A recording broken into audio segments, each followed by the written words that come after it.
Hi guys, Yvette here. Welcome to Willow Creek, and I am doing this on my computer because it's going to take me longer than 15 minutes. This is a VR2. I have to look down because I have it written down. This is a VR to Pisces Moon Soul, and this is via Drew from She Who Walks Between the Worlds because that's where I saw the tag at. And the tag is 25 deep questions. Question number one. Are you living a meaningful life? I think I'm living a meaningful life. Um, is it the greatest life? I guess that depends on who you ask, right? But I mean, I live an okay life. I have people who love me and who I love and I take care of and help.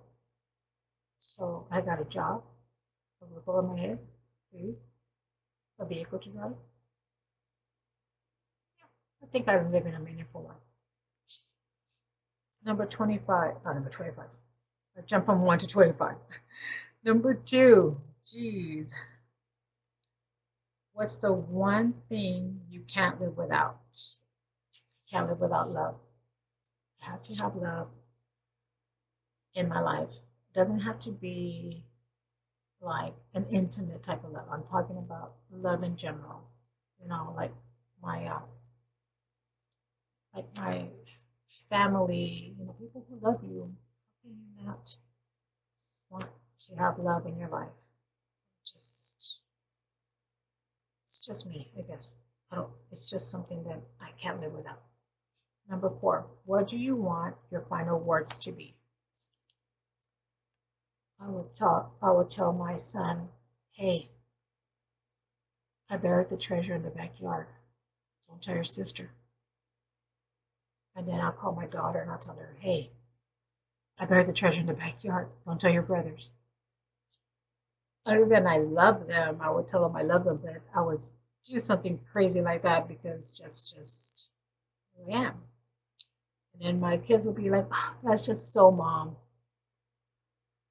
Um, Number 5, what inspires you most? This is my third time filming this because I just balled in a bunch of these questions. So I just tried to make it as short as I could, but I couldn't do it. So what inspires me the most are my children and my grandchildren. They are everything to me, and they keep me going. Number 6, what do you think are the 5 most beautiful things in the world and why? One is a child's laughter, and I'm talking about young, the little bitty ones like 6 months and up, like giggly ones. Oh, I just love when they giggle. Just love it, love it, love it. 2, when I see an elderly couple walking hand in hand, showing affection with each other, I think it's beautiful. I think it's because it's so nice to see that they have made it as far, and I say they made it that far, right, in marriage, but they might have just met like 2 months ago and got married. I don't know. I just think it's beautiful. 3 would be, um, oh, special needs people. You want to talk about a pure soul? We complain about, I mean, we're trying to get somewhere, you know, where our souls are pure or whatnot. Those people are so. I have 2 special needs boys, and they are just so trusting, loving. They don't believe any harm can come to them. They they live a life in their mind that we wish we could live, you know, that we want our world to be like. And that's the kind of world that they live in. I find it so beautiful, just the way their mind works. and they speak up for what they feel is right. And, it's just, and they don't find anything wrong with it because they're just speaking their mind. I just love that. Four is, um,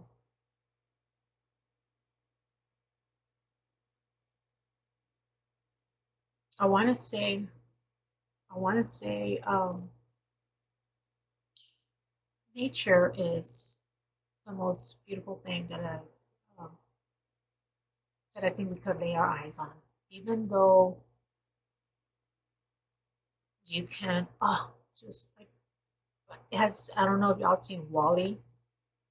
It's a Pixar cartoon, I think, and it's about the world had been the you know the world was in shambles and destructed and whatnot, and there was no way that we can live on Earth, and so they sent fleets of people to live on space until Earth was livable again.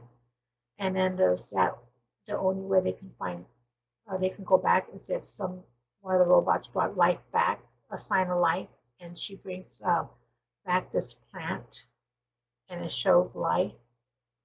And then there's this whole situation where the computer doesn't want to let them come back home or whatnot. I don't know, but I thought that was a really good uh, depiction of how nature is beautiful and how it's hope.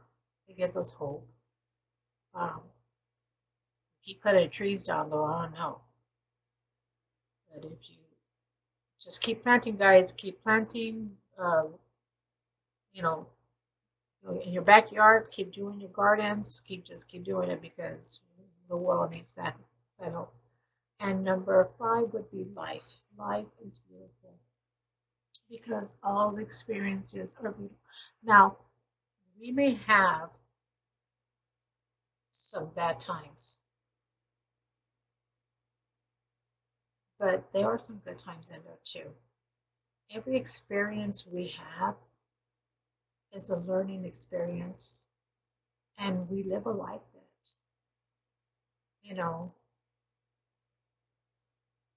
especially in the United States, I think we take for granted the um, the kind of life we have now because there were places where people couldn't speak up for themselves, or there are still places where it's destitute. I mean, we're lucky to live, even though we have a president who is just, I don't know, out there. I cannot get behind him. He just puts his foot in his mouth all the time. Somebody take his phone away. He doesn't need to be on Twitter. Anywho, enough of the rant. But yeah, I think life is beautiful. I said this before. I have had a horrific childhood, and if I can get through that horribleness and still think that life is beautiful, I think you can too.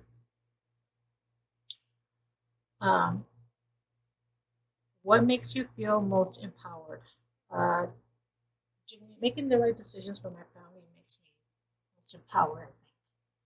Knowing that I'm doing the right thing for them, um, which is more important, what you say or how you say it. How you say it is the most important thing because the way you deliver a message can either break someone's heart or not. And I'm sorry, I gotta wipe my nose because I get teary eyed when I talk about stuff sometimes. But yeah, um, the way you deliver a sentence is a big deal because you may mean one thing and it comes across a different way, and then you're wondering why are they upset with you? Because you didn't mean it that way, but that's how it came across, you know? So the way you say it definitely. Do you believe in heaven and hell? I used to believe in heaven and hell because I was raised Catholic.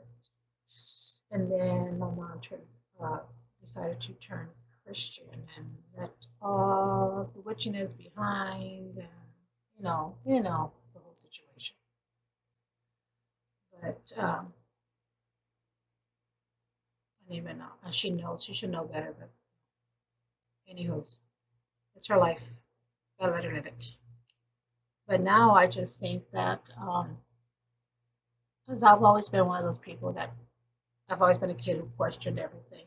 I questioned everything. I like when we would go to church, or she would send us to church. We would go, and then we had to go to confession or whatnot. Why do I have to go to confession? Why do I need to speak to a priest to get to God? Why? I just did not understand that. Why do I have to go through you to get to him? I don't know. It didn't make sense to me.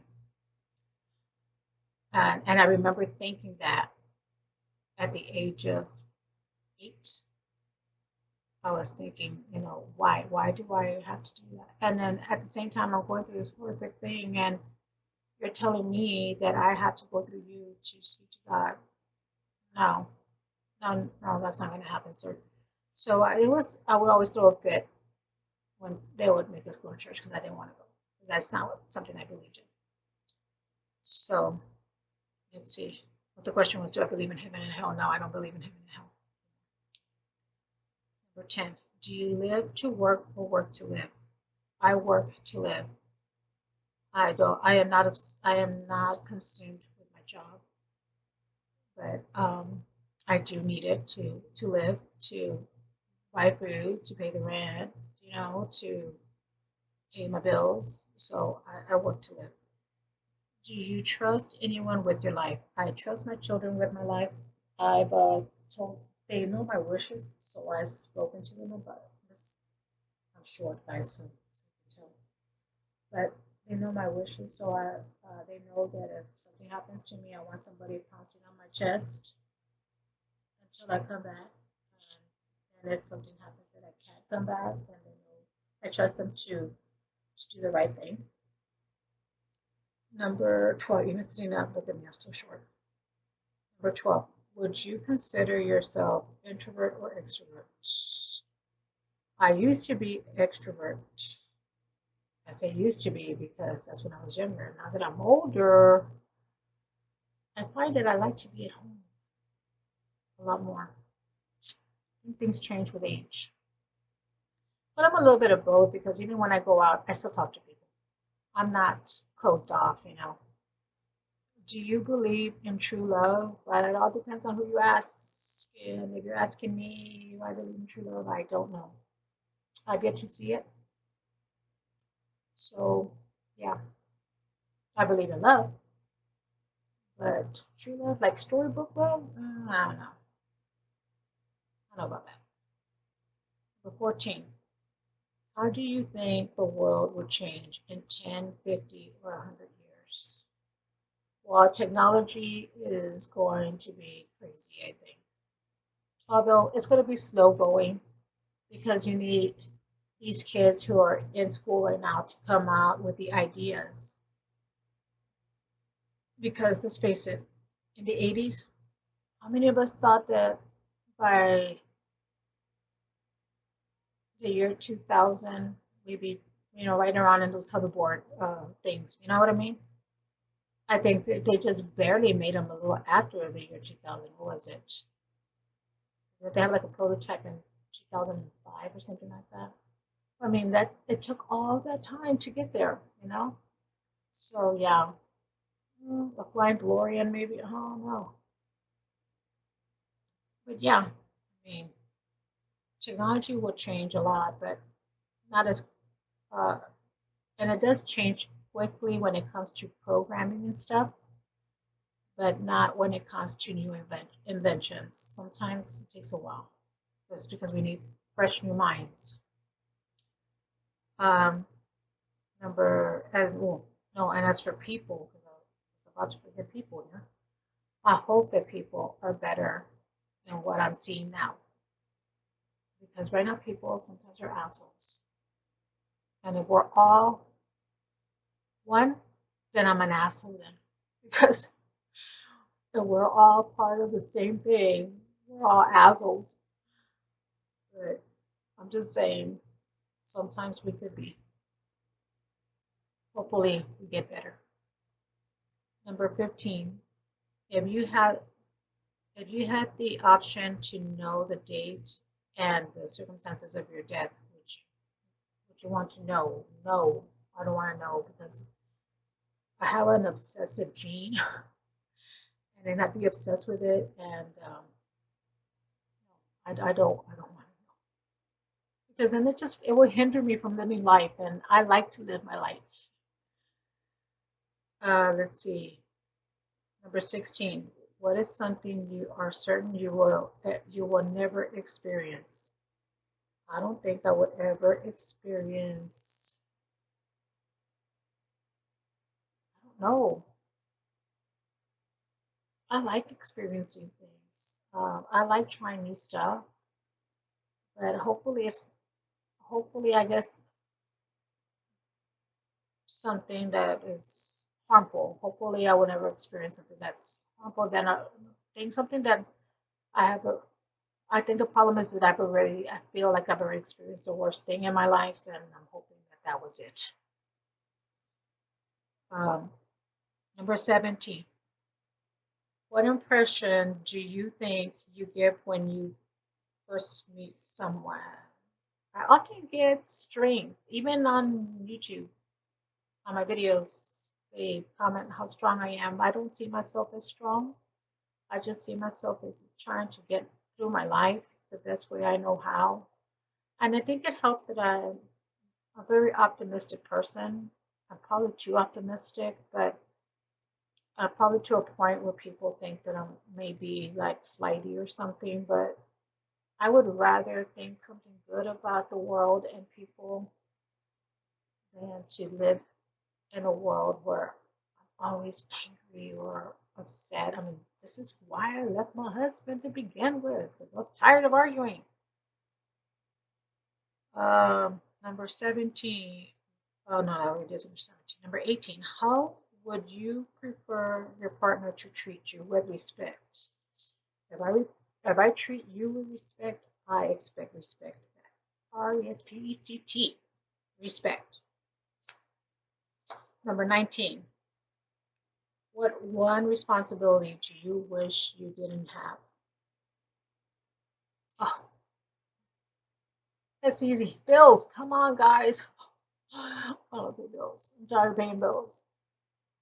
I don't want to die to have to not pay bills. I want to be able to live my life and not have to pay bills or not to worry.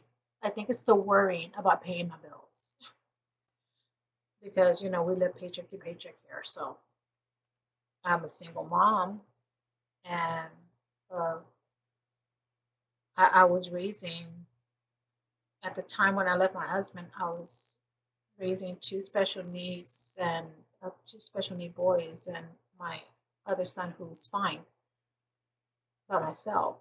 So it's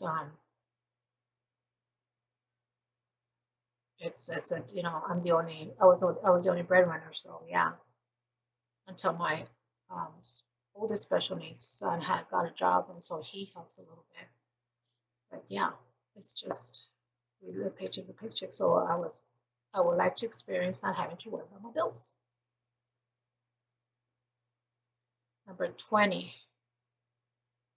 What is something you are embarrassed by because you are so good at it?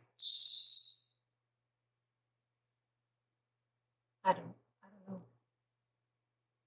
I don't know that I'm good at anything. I mean,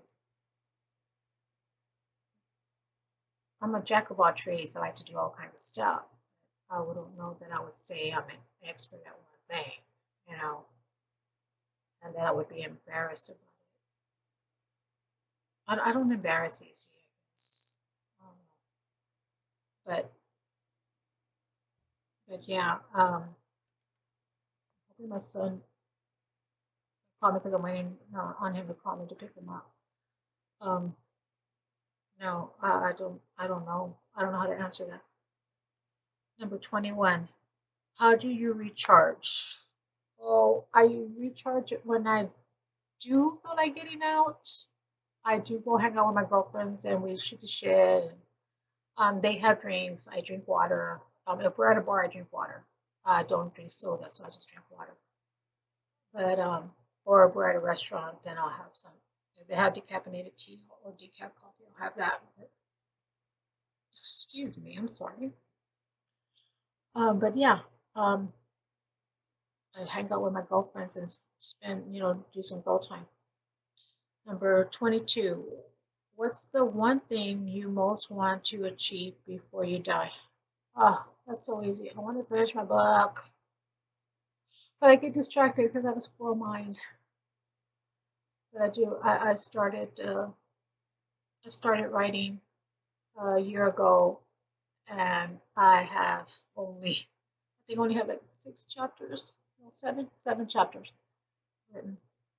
But it's a young adult book, and I'm hoping. I think today I got a kick in the pants, like something inside me just got alert to like it's just like a light bulb just turned on. Said, you know what, you need to get off this YouTube and start, writing again. Finish writing what you started. Number 23. What is something that offends you? It takes a lot to offend me. Uh, I grew up in a family. I don't even know if I want to talk about this because this is also part of a question in my blog challenge. Although it does take a long, it takes a lot to offend me. It does. I'm not easily offended. Uh, so for you trolls out there, you can try, but it's not gonna bother me. I don't care. Um, Number 24. What part of your culture are you most or least proud of? Oh, I gotta pause it because my son's calling me. Sorry, guys. Okay, so I do have to go pick him up, so I gotta make this quick. What was it? Least proud of culture. Or what part of my culture am I most proud of, or least proud of? I am most proud of that my culture. This is good food, guys. We're Mexican. Mexican food. God, yes. But anyways, that's not it. I'm most proud of that. At least when I was younger, everybody would get together and we would pass down. The older generation would pass down things to us. The way they did things. We would hear stories and whatnot. That was their way of telling us, showing us how we should live our lives or whatnot, right? But I like the sharing part of my culture, the togetherness of my culture. Now, as we get older, of course, we all grow apart, and as our older ancestors start, dying, things start changing. The last person that would keep the family together has passed in my life, and that's my grandmother. And she was the glue that held this family together. And now that she's gone, it's not the same anymore. So that's probably the least thing I'm proud of when it comes to my culture, is that we don't keep tradition up sometimes. But number 25, what makes you angry about our or your country? Take his phone away. Just take it away, I'm telling you. And that's it. That was 25 deep questions. A VR to Pisces moon soul via She Who Walks Between the Worlds. I hope you enjoy, and I will see you guys in the next video. Bye.